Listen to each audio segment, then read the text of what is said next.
So many have noticed that there's a kind of a yin-yang between left and right, and I wrote about this in the happiness hypothesis, that the right is trying to maintain structure and order, the left is trying to change it.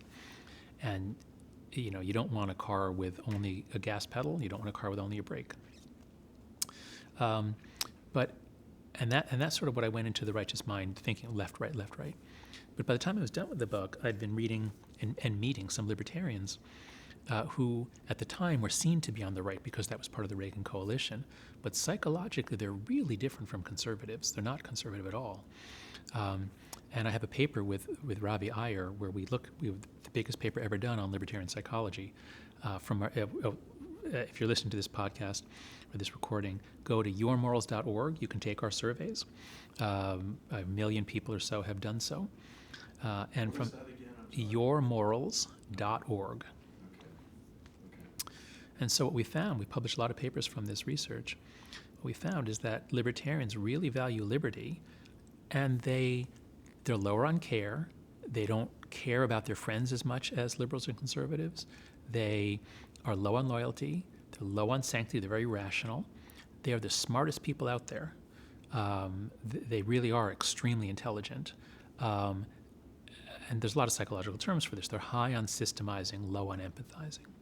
And we found that people with Asperger's or autism are much more libertarian, and libertarians are a little bit more Asperger's autism.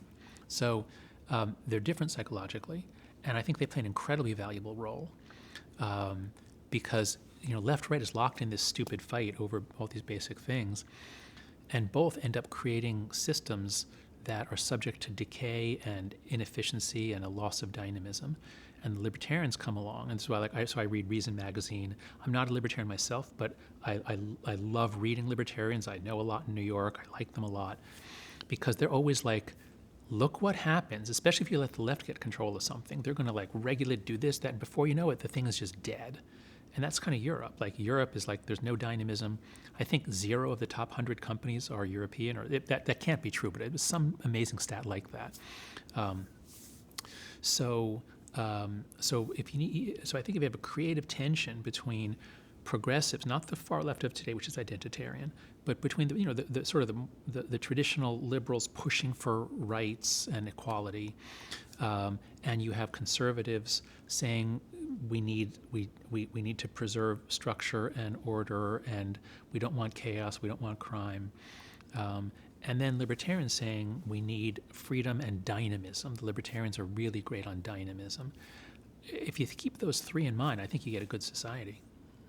Yeah, and I'm just seeing elements of all three coming together under the Free Speech Alliance stuff. Is for some reason people can agree on the First Amendment, that we can religious freedom and free speech and free association, and that's foundational to truth seeking. That seems to bring some people together, and that's really fun.